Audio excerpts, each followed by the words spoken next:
Okay, good morning everyone. Let's start our class. So, welcome to IT class after a long time. I hope you all are doing good at home and are safe. So, uh, in our previous classes that we had before this vacations, we were studying about networking.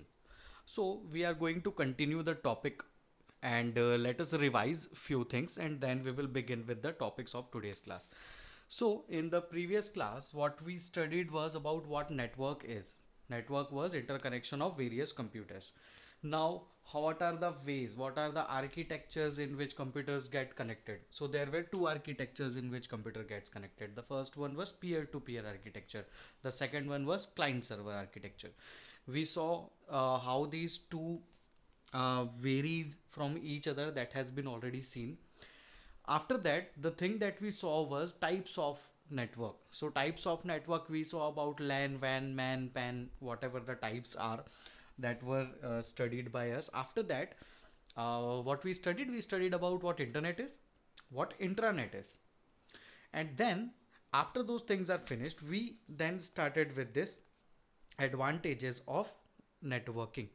Now, what are these advantages of networking? This is, I can say, one of the most important topic that we have to study and that we have to understand. So we will be starting from here for today's class. So what are the advantages when a computer connected to a network? All right, so as soon as a computer gets connected to a network, so there are many, we can say, services or many features or many benefits which are provided to us. What are all they? Let us see. So, first advantage is data sharing. What we can call this data sharing or file transfer. So data sharing, we can say that if I have some files with me, so those files can be easily shared on multiple computers. मुझे किसी pen drive या किसी चीज़ का use करे बिना files को share करने में कोई भी एक्सटर्नल स्टोरेज डिवाइस की ज़रूरत नहीं पड़ेगी. मैं सिंपली कनेक्टेड, अगर नेटवर्क में कनेक्टेड है कंप्यूटर्स, तो मैं इजीली शेयर कर सकता हूँ. मेरे पास एक फ़ोल्डर है और उस फोल्डर में कुछ ऐसी फाइल्स हैं जो बचे हुए जो नेटवर्क में कंप्यूटर्स हैं उनको भी ज़रूरत पड़ेगी. So what will I do? I will share that particular folder with all the computers in a network. So now what will happen?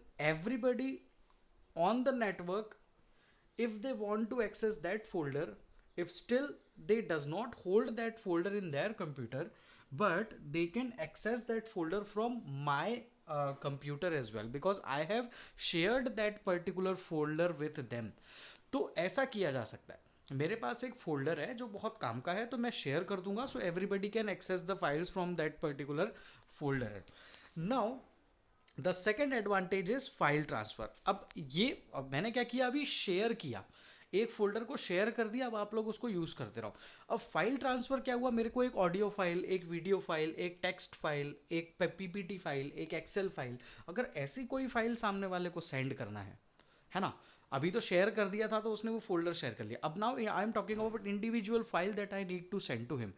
Now again, if those computers were not in network, so the only option that I had was either I have to copy it in a CD or I have to copy it in a removable disk like pen drive or memory card, and then I have to put this memory card, pen drive or a hard disk into the or CD into the computer where I want these files to be copied, and then only those files will be moved to that particular computer. But अगर वो network में है तो मुझे इतना ताम झाम करने की ज़रूरत नहीं पड़ेगी. The only thing that I need to do is I can simply, as computers are connected to a network, so हमें माई कंप्यूटर में एक नेटवर्क प्लेसेस का ऑप्शन मिलता है, वहाँ से जाके मैं किसी भी एक पर्टिकुलर कंप्यूटर को वो फाइल सेंड कर सकता हूँ. तो ये एक एडेड एडवांटेज होता है नेटवर्किंग में कंप्यूटर्स को जोड़ देने का. थर्ड एडवांटेज यहाँ पर बताया हुआ है हार्डवेयर शेयरिंग. इसके बारे में हमने पहले भी बात की थी, इसको शॉर्ट एंड सिंपल वे में बता देता हूँ. मेरे पास 10 कंप्यूटर्स हैं जो नेटवर्क में जुड़े हुए हैं, मेरे पास एक प्रिंटर है, मैं उस एक प्रिंटर से 10 कंप्यूटर से प्रिंट आउट निकालना चाहता हूँ. तो मैं क्या करूँगा, 10 कंप्यूटर्स के लिए 10 प्रिंटर ना खरीदते हुए 10 कंप्यूटर्स को नेटवर्क में जोड़ दूंगा. And once those computers are in network, so now that single printer can be able to take printouts from all the other computers that are there in a network, है ना. तो एक printer से 10 computers हो, 100 computers हो, सब print निकाल सकते हैं. The only thing that has to be kept in mind is they should be in a network. अगर वो नेटवर्क में है, हार्डवेयर शेयर हो जाएगा. स्कैनर, हाँ स्कैनर भी शेयर हो जाएगा. तो सारी चीज़ें, जो भी कोई हार्डवेयर डिवाइस होता है, हम उस हार्डवेयर डिवाइस को ईजिली शेयर कर सकते हैं दूसरे कंप्यूटर से which are in a network. Next thing was internet access sharing. ये तो हमने काफ़ी बार देखा है. अगर आपने इंटरनेट साइबर कैफ़ेज पे देखा होगा तो एक साथ 10-10 11-11 कंप्यूटर्स होते हैं.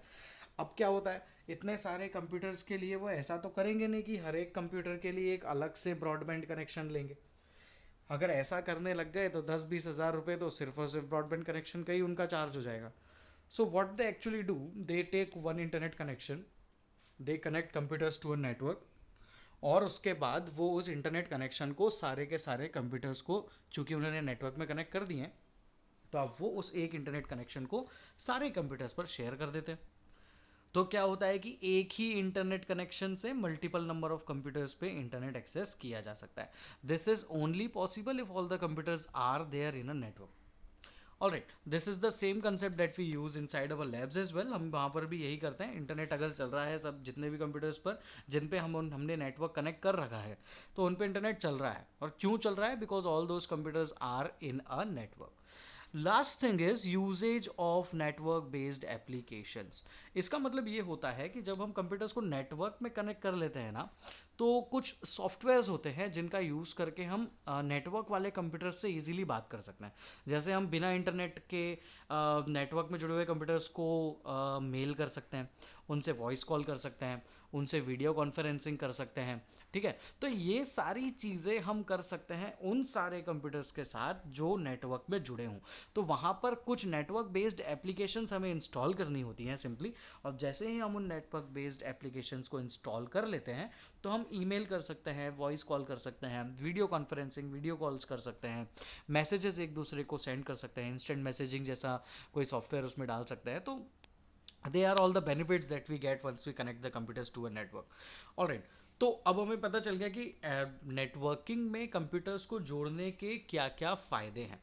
नाउ अब तो चलो नेटवर्किंग की बात हो गई. अब एक और दूसरा टॉपिक देखते हैं जिसमें हमको ये बताया गया है कि इंटरनेट अगर हमें हमारे कंप्यूटर में यूज़ करना है, if you want to get access to the internet, so what all things are required. ठीक है, अभी आप लोग ये जूम मीटिंग अटेंड कर रहे हो, इंटरनेट पे कनेक्टेड हो. अगर आप इंटरनेट पे कनेक्टेड हो तो एक सबसे इम्पॉर्टेंट चीज़ जो आपके मोबाइल में है, जो आपको ये करने की फैसिलिटी प्रोवाइड कर रही है, उसको बोलते हैं आईएसपी. ठीक है, ISP, sorry,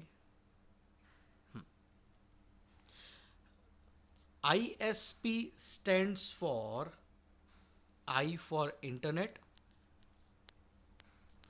S for service, P for provider. नाम से ही पता चल रहा है इंटरनेट की सर्विस प्रोवाइड करने वाला. Right now on your mobiles if you are using the internet, so the we can say the network or the provider which is giving you the internet access, it's maybe Jio, is maybe Vi, is maybe Airtel, or it is maybe a BSNL telecom network. इन चार में से ही कोई सा एक telecom network आप अभी use कर रहे होगे जो आपको इंटरनेट की सर्विस प्रोवाइड कर रहा है, और उसकी इंटरनेट सर्विस को यूज़ करके आप अभी इंटरनेट से कनेक्टेड हो. ठीक है, so to get access to a internet, the most important thing that we need to have is ISP. ISP stands for internet service provider. Internet की सर्विस प्रोवाइड करने वाला चाहिए. इंटरनेट एक्सेस करना है, आपके मोबाइल में इंटरनेट चलाना है, तो भैया इंटरनेट की सर्विस प्रोवाइड करने वाला कोई चाहिए. अब इंटरनेट की सर्विस कौन प्रोवाइड कर सकता है? तो आपका टेलीकॉम नेटवर्क. जो भी आपका टेलीकॉम नेटवर्क है वो आपको इंटरनेट की सर्विस प्रोवाइड करने की कैपेबिलिटी रखता है. ठीक है, तो ये हुई पहली चीज़ कि भैया इंटरनेट सर्विस प्रोवाइडर होगा तो इंटरनेट चला पाएंगे. बट सिर्फ इंटरनेट सर्विस प्रोवाइडर के होने से, सिर्फ मोबाइल में सिम कार्ड डाल लेने से इंटरनेट का एक्सेस नहीं मिलता. पुराने समय के जो मोबाइल्स आते थे, हाँ, तो उनमें क्या होता था, सिम तो चलती थी, कॉल आते थे, कॉल रिसीव होते थे, पर मोबाइल्स में इंटरनेट नहीं चल पाते थे. मैं तो कुछ समय पहले की बात कर रहा हूँ, अराउंड 15 ईयर्स पहले की। 90s में ऐसा होता था कि नोकिया के कुछ कुछ हैंडसेट्स आते थे, उसमें सिम कार्ड तो डलती थी but you cannot access the internet. ठीक है। मतलब तो ये हुआ कि सेलुलर नेटवर्क था उनके पास, वो कोई सी सिम तो चलाते थे, मतलब आईएसपी उनके पास था, but still they were not able to access the internet on their mobile phones. अपन ने तो बोला कि भैया इंटरनेट एक्सेस करना है तो आपको आईएसपी चाहिए, उनके पास भी तो आईएसपी था, पर फिर भी वो इंटरनेट एक्सेस नहीं कर पाए। उनके मोबाइल्स में वो इंटरनेट एक्सेस करने का फीचर था ही नहीं। क्यों नहीं था? हमने तो बोला कि भैया अगर आपके पास आईएसपी है तो आप इंटरनेट एक्सेस कर सकते हो, but not only ISP, you need one more thing using which you get connected to the computer, and that thing is known as modem.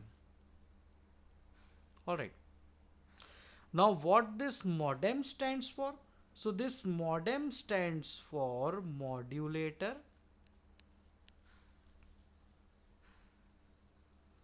demodulator.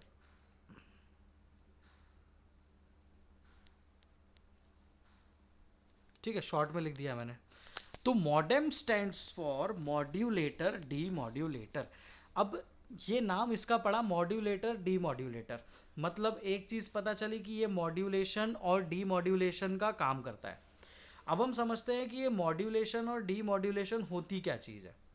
देखो, मेरे पास एक कंप्यूटर है, इस कंप्यूटर से मुझे इस कंप्यूटर पे डेटा भेजना है। मेरी आवाज़ आ रही है?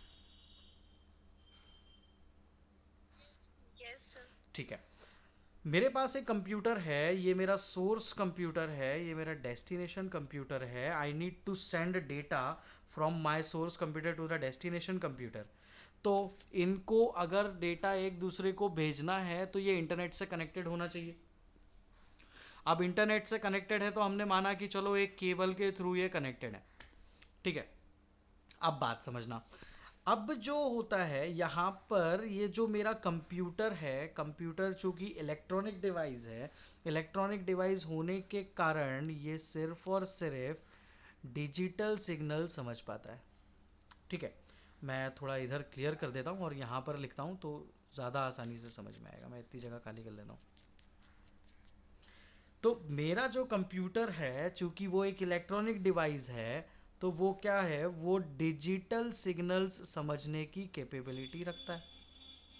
ठीक, ये इसकी कैपेबिलिटी है कि ये डिजिटल सिग्नल्स एक्सेस कर सकता है। अब मेरे कंप्यूटर से मैंने डेटा भेजा, वो केबल के पास जैसे ही पहुंचा, तो केबल के पास पहुंचने पर एक चीज़ ये पता चली कि ये केबल जो है, ये केबल डिजिटल सिग्नल समझती नहीं है। जो ये केबल है वो समझती है एनालॉग सिग्नल्स। ठीक है। अब क्या हुआ, अब आपके डिजिटल सिग्नल को अगर दूसरे कंप्यूटर तक जाना है तो उसे इस केबल का इस्तेमाल करना है, और केबल का अगर इस्तेमाल करना है तो केबल की लिमिटेशन ये पता चली कि वो डिजिटल सिग्नल एक्सेस कर नहीं सकती। तो जो ये आपका कंप्यूटर होता है, आपके कंप्यूटर में एक मिनट, अरे यार, ये कंप्यूटर और ये केबल, आपका जो कंप्यूटर होता है वो कंप्यूटर सिर्फ और सिर्फ डिजिटल सिग्नल्स भेज सकता है। इसीलिए आपके कंप्यूटर पर ये जो ग्रीन कलर का मैंने बनाया, ये है मेरा मॉडेम। आपके कंप्यूटर में होगा एक मॉडेम।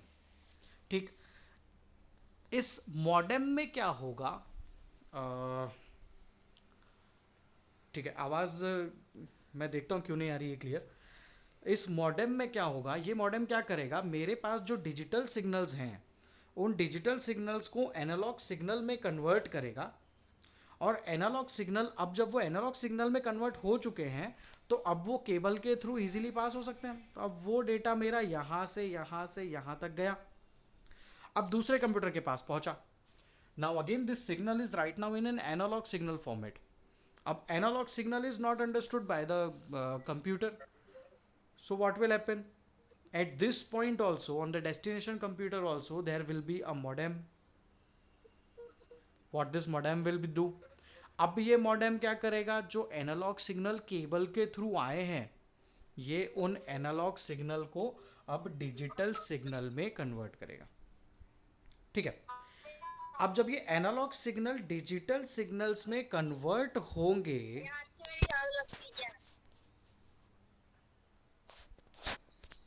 ओके, अब जब ये एनालॉग सिग्नल्स डिजिटल सिग्नल्स में कन्वर्ट होंगे तभी तो हमारा कंप्यूटर समझ सकता है।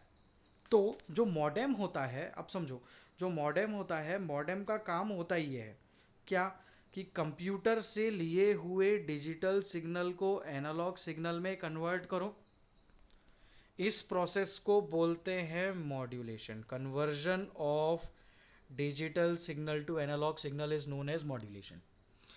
अब जब कंप्यूटर केबल के पास चला गया तो एनालॉग सिग्नल जाता गया जाता गया जाता गया, डेस्टिनेशन कंप्यूटर पे पहुंचा। डेस्टिनेशन कंप्यूटर अब फिर से डिजिटल सिग्नल है समझ सकता है, एनालॉग नहीं समझ सकता, तो again this analog signal has to be converted into digital signal, और this process is known as demodulation.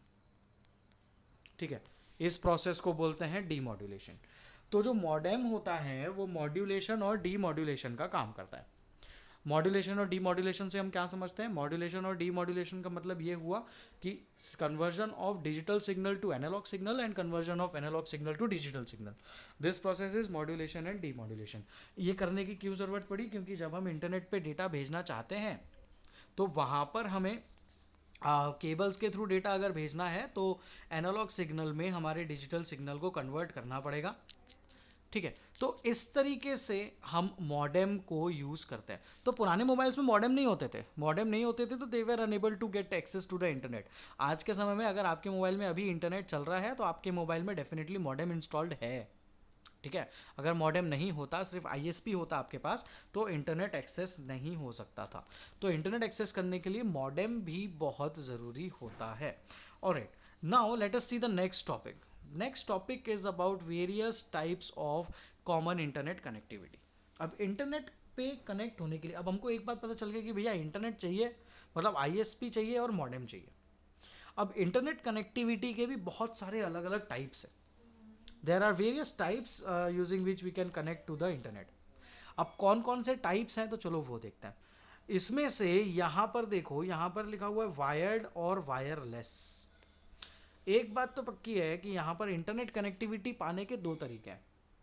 या तो हम वायर्स का यूज़ करके कंप्यूटर को इंटरनेट से कनेक्ट कर दें, या तो वायरलेस तरीके से कंप्यूटर को इंटरनेट से कनेक्ट कर दें। तो वायर्ड तरीके कौन कौन से होते हैं इंटरनेट से कनेक्ट करने के, वो देखते हैं हम। तो वायर्ड तरीके होते हैं ये तीन ऊपर के: डायल अप, डीएसएल और केबल इंटरनेट एक्सेस। डीएसएल का फुल फॉर्म होता है डिजिटल सब्सक्राइबर लाइन। ठीक है, डिजिटल सब्सक्राइबर लाइन। नीचे जब आएगा तो हम उसको देख लेंगे, यहाँ पर लिखा हुआ है डिजिटल सब्सक्राइबर लाइन। तीसरे नीचे के जो तीन आपको दिए हुए हैं वो तीन होते हैं वायरलेस। 3G, वाईमैक्स और वाईफाई, ये होते हैं वायरलेस। तो ये 6 टाइप की टेक्नोलॉजी हैं जो कि हम इंटरनेट कनेक्टिविटी के लिए यूज़ कर सकते हैं। ठीक, अब समय के साथ साथ टेक्नोलॉजी बदली, समय के साथ साथ नई नई टेक्नोलॉजी आई। तो देखो, सबसे पहले जो टेक्नोलॉजी हमने यूज़ करी वो थी डायल अप। डायल अप में क्या होता था, आपके कंप्यूटर को, our computers are connected to what, this is my computer, and if I want to access internet to my computer and if I am using a dial up technology, तो मुझे क्या करना होगा, my this computer is connected to a cable and this cable is connected to a main server at some point and that server is known as PSTN, public switched telephone network। ठीक है, इसको बोलते हैं public switched telephone network। now if I want to access internet on my PC, तो देखो नाम क्या है इस प्रोसेस का, इस प्रोसेस का नाम है डायल अप। डायल अप मतलब to get connected to a computer you need to dial a number. Now in my case जब मैं इंटरनेट इस वे में यूज़ करता था तब मुझे नंबर दिया गया था डायल करने के लिए, जस्ट अ मिनट, तब मैं इस नंबर पे डायल करता था *99#। So this was the contact number of the PSTN which I was supposed to call. So मेरे मोबाइल कंप्यूटर में क्या होता था, जब हम किसी इंटरनेट सर्विस प्रोवाइडर से इंटरनेट सर्विस लेते थे, so what they do, they install one software on your computers. On that software they tell you if you want to access internet, so you have to call on this number. Once you make a call on this number, so they will verify whether you are eligible to get internet access or not. Once they cross check it, then they will do what? Then they will provide an internet connectivity to your computer and now you can access the internet. तो ये एक सबसे पुराने time की technique थी जिसमें PSTN मतलब public switched telephone network were used. We are suppose to dial to a particular number, and when we dial to a particular number, then we will get eligibility, their eligibility will be test from PSTN, and then we will be getting the access to our computer, and then we can now browse the internet. So this was the very first technique. Now इस dial up technique को replace किया DSL technique ने. ठीक, this dial up technique was replaced by DSL. DSL का full form मैंने आप लोगों को बोला, यहाँ पर लिखा हुआ है, आप लोग देख सकते हो, डिजिटल सब्सक्राइबर लाइन. यहां पर क्या होता था, now you are not suppose to call to a particular telephone network. ठीक है, अब आपको किसी टेलीफोन नेटवर्क को कॉल करने की ज़रूरत नहीं पड़ती थी. अब आपके टेलीफोन से ही आपका जो टेलीफोन होता था, अभी क्या होता था, मेरा कंप्यूटर देखो, for just understand one thing, because these things are not in use right now, तो शायद आप लोगों को इसके बारे में पता नहीं होगा. एक कंप्यूटर है, इस कंप्यूटर पे इंटरनेट एक्सेस करना है तो मुझे कंप्यूटर पे डायल करना पड़ेगा एक नंबर, तब जाकर मुझे इंटरनेट एक्सेस मिलेगा. ठीक है, मतलब मेरा कंप्यूटर चालू करूंगा, as soon as I turn on my computer there is no such facility that internet is actually on my computer. what I need to do, I need to dial to this particular number. Once I dial to this particular number, then only I will be getting an access to the internet. ये बंद हो गई है ये technique, अब नहीं use होती, पहले यूज होती थी. इस टेक्निक को किसने रिप्लेस किया? DSL ने. अब DSL क्या बोलता है कि DSL में क्या होता है, आपका जो टेलीफोन कनेक्शन होता है, now your telephone connection will actually be working as a broadband connection for you. तो इसमें क्या होता है कि आपका कंप्यूटर हमेशा इंटरनेट से कनेक्टेड रहेगा. As soon as you turn on your computer, alright, just listen properly, as soon as you turn on your computer, so your telephone network will automatically check the connection and it will let your computer to be connected to the internet automatically. You don't need to dial anything. तो ये technique और अच्छी थी, computer चालू करो internet चालू मिलेगा, कोई *99# पे डायल नहीं करना है, डायल कर इंटरनेट एक्सेस नहीं लेना है. सिंपली DSL टेक्निक में क्या होता था कि आपका जो लैंडलाइन कनेक्शन है वो ऑटोमेटिकली चेक कर लेगा, कंप्यूटर चालू होता है तब तक तो आपको इंटरनेट एक्सेस मिल जाता है. कंप्यूटर चालू होते से तो you are not suppose to do what, you are not suppose to dial to a particular number to get connected to the internet. तो ये दो टेक्निक हुई. अभी तो क्या है, डायल अप तो पूरी तरह से मतलब क्या कहना चाहिए कि it is non existing right now. Dial up तो यूज़ होता ही नहीं है. DSL इन सम केसेस जहाँ पर अभी भी हाई स्पीड इंटरनेट नहीं पहुँचा है, still DSL type of internet connection is still existing, ये अभी भी लोग यूज़ कर रहे हैं. The third type of internet connectivity is cable internet access. Now what is this? इसको समझते हैं. केबल इंटरनेट एक्सेस, आपके घर पे जो केबल टीवी है, ठीक है, whatever cable TV that we have in our computer, like Tata Sky dish TV है ना, Airtel digital TV, these are all the types of companies that provide cable, है ना, मतलब कि सैटेलाइट से हमको केबल टीवी देखने की फैसिलिटी प्रोवाइड करने वाली ये सर्विसेज है. Now, if the same cable which is providing you various channels, समझना बात को, the same cable using which you are able to watch various channels, अगर वो सेम केबल आपको इंटरनेट भी प्रोवाइड कर दे तो उस टाइप के कनेक्शन को बोलते हैं केबल इंटरनेट एक्सेस. मतलब हमें इंटरनेट यूज़ करने के लिए कोई अलग से केबल कनेक्शन नहीं लेना पड़ा. हमारे घर का जो केबल टीवी वाला कनेक्शन था, that same connection will be used for getting the internet connection on our computers. ये जो टेक्निक है अभी we can say Airtel is using Jio Jio has also started this service.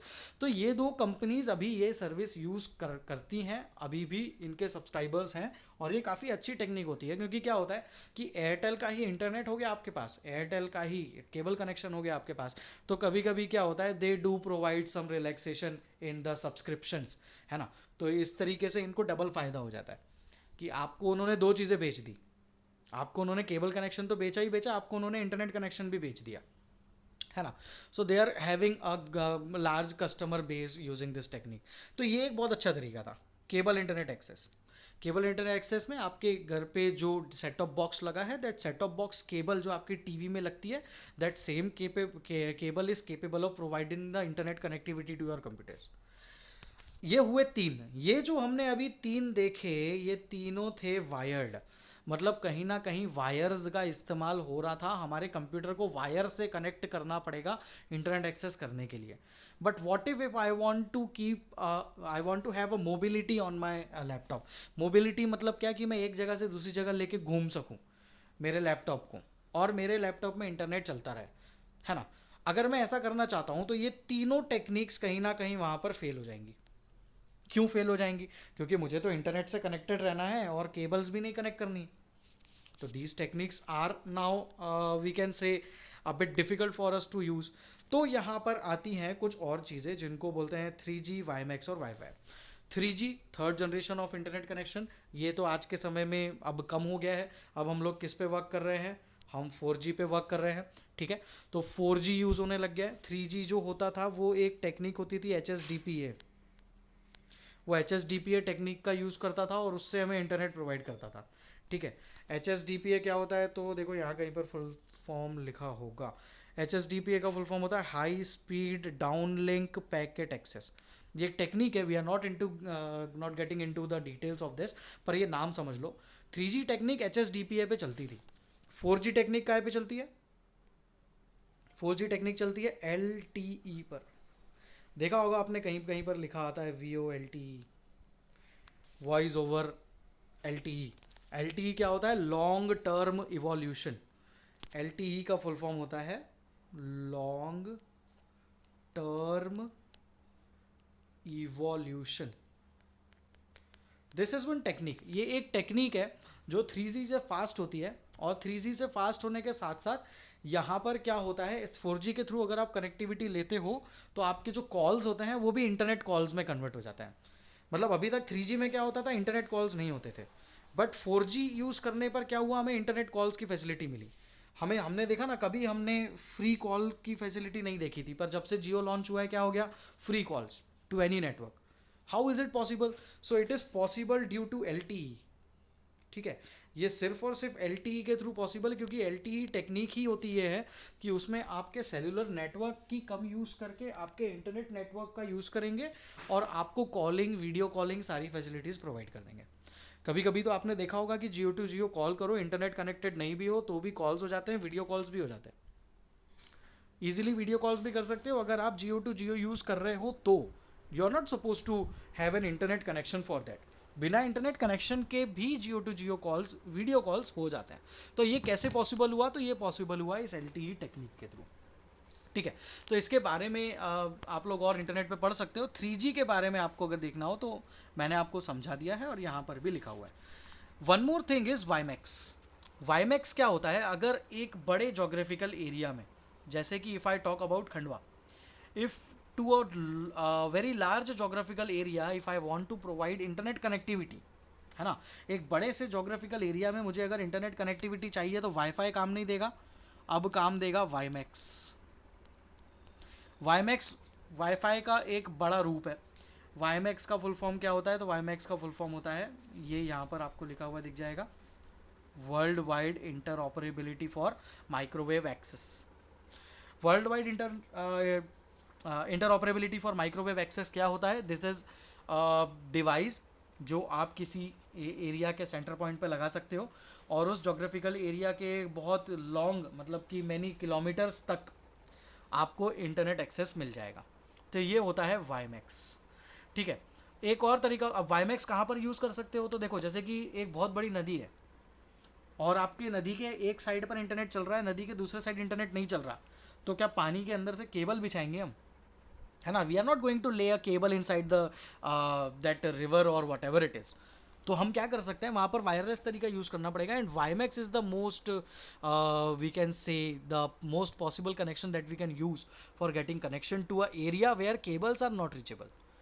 जहाँ पर केबल्स पहुँचाना इतना फिजिबल नहीं है, वहाँ पर वाईमैक्स का यूज़ किया जा सकता है। ठीक है। उसका एक छोटा रूप होता है जो हम घरों में यूज़ करते हैं, उसको बोलते हैं वाईफाई। सुना होगा वाईफाई, ठीक है, उसको बोलते हैं वाईफाई। वाईफाई का फुल फॉर्म होता है, अगर आप लोगों को नहीं पता है तो नोट डाउन कर लेना, वायरलेस फिडेलिटी। ठीक है, फिडेलिटी मतलब भरोसेमंद हम कह सकते हैं। वायरलेस फिडेलिटी ये होता है wifi.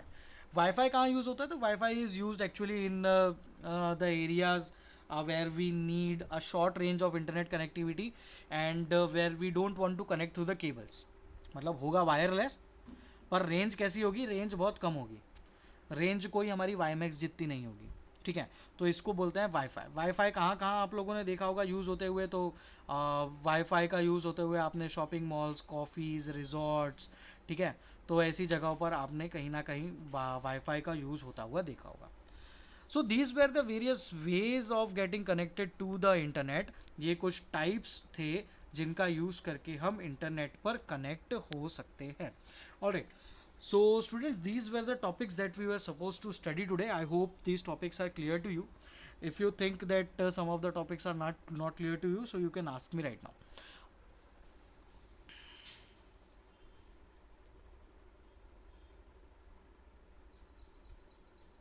Okay, so if my voice was not audible, so I will be sharing the video of this Zoom class as well in the group. So if somebody faces some issues or somebody was exited in between, तो वो उस video को उस आगे करके उस part से देखकर समझ सकता है कि उसका कितना पार्ट मिस हुआ है। ठीक है, so I am uploading this link to your group as well. जो भी ये मीटिंग है इसका लिंक भी दे दूंगा, और कुछ शॉर्ट वीडियोस भी हैं मेरे पास जो मैं आपको सेंड कर दूंगा, तो उससे भी आप लोग ईजिली आज के टॉपिक्स को समझ सकते हो। Alright, so students, thank you so much for today's class. This is it, see you in the next class.